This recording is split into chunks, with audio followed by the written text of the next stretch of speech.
피로감은 어떻게 관리돼야 하나요? 코로나 이후에 제일 많이 후유증으로 남는 게 중 하나가 피로감입니다. 근데 원래 코로나 후유증 아니어도 피로감을 호소하시는 분들이 많잖아요.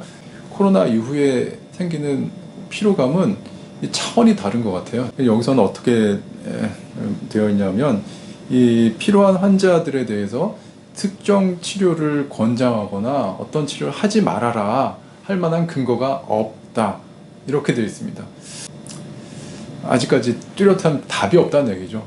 이런 피로감 해결을 위해서 다양한 약물을 쓰는 거, 대체약이나 이런 거를 제한하거나 뭐 이럴 필요는 없다. 인지행동치료나 운동 이런 거 여러 방법을 써봐라.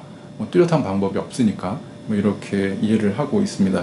피로감에 대해서는 뚜렷한 방법이 없지만 제일 힘들어하는 증상 중 하나니까 주변 분들이 좀 이해를 가지고 해주셨으면 좋겠습니다. 두통, 인지 관련 증상은 어떻게 치료하나요? 후유증으로 이제 두통이 종종 오시거든요. 이 두통 같은 경우는 경험이 있으신 분들은 아시겠지만 상당히 삶의 질을 떨어뜨려요.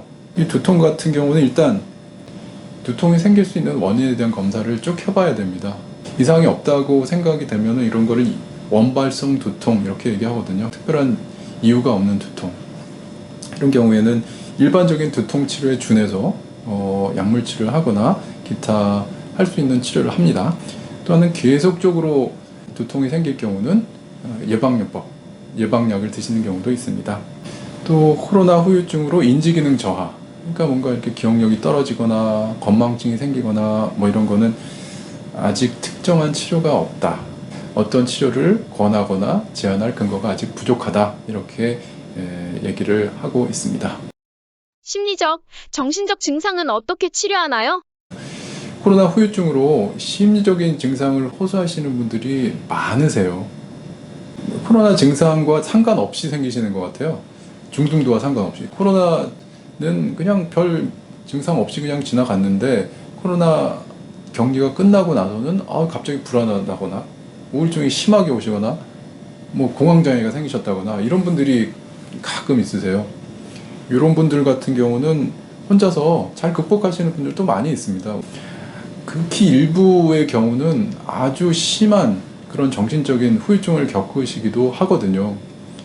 그래서 이제 병원에 와서 저한테 와서 상담을 하시다가 제가 이제 정신의학과 선생님이 계셔서 소개를 시켜드리면 거부감을 또 나타나시는 분들이 있어요. 그럴 필요가 없습니다. 코로나 후유증으로 나타나는 심리적, 정신적인 문제는 일종의 감기 같은 거라고 생각하시면 됩니다.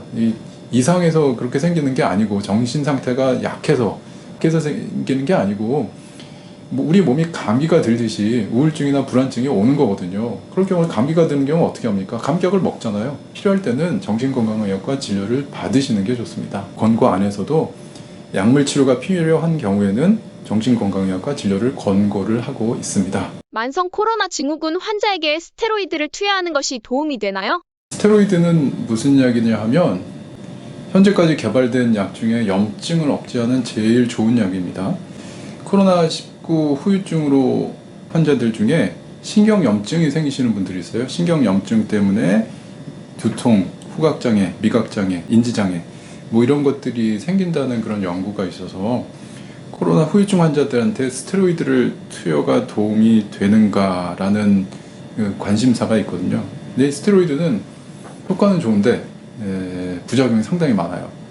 의사들이 좀 잘 쓰지 않는 약이거든요. 근데 너무나 후유증이 심한 환자들한테는 좀 쓸까 말까 막 이런 약이에요.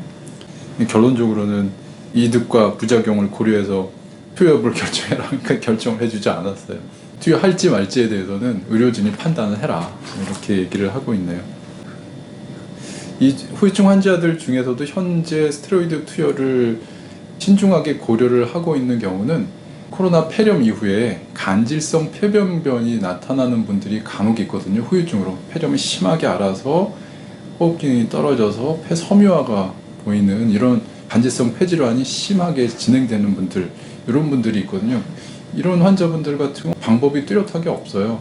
그런 경우에 스테로이드를 좀 투여를 했더니 폐기능이 좀 향상이 됐다라는 보고가 해외에서 좀 되고 있어서 이런 경우는 조금 고려하고도 있는 것 같습니다. 소아청소년에서 만성 코로나 증후군의 진단과 치료 시 유의할 점은 무엇일까요? 소아청소년의 경우는 후유증도 후유증인데 어떤 병을 앓은 스트레스 풀한 상황이 있은 후에 신체화 증후군, 신체화 증상이 잘 나타난다고 되어 있으니까 성인보다 소아청소년 환자들 같은 경우는 코로나 후유증 진단을 내리는 데 있어서 후유증 진단을 내리기 전에 혹시 이런 신체화 증상이 나타날 수가 있기 때문에 더 성인보다 신중하게 진단을 내려야 된다. 소아청소년과 선생님한테 꼭 진료를 보기 위해서 후유증 진단을 내려야겠다. 이렇게 결론을 맺고 있습니다.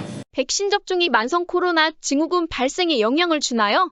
결론적으로는 코로나 백신이 코로나 후유증에 영향을 미치지는 않습니다. 코로나 백신은 현재 있어서 코로나 발생과 중증 예방에 있어서 제일 중요한 그런 방법이거든요. 지금 상황에서 믿을 수 있는 것은 우리 몸속에는 면역을 강화시키는 여러 가지 좋은 생활 습관과 더불어 백신 접종이라고 생각을 합니다. 백신 접종 하실 계획이 있으신 분들은 빨리빨리 하시고 안 하신 분들도 계속 잘 하셔서 코로나19에 안 걸리도록 하시는 게 중요하겠습니다.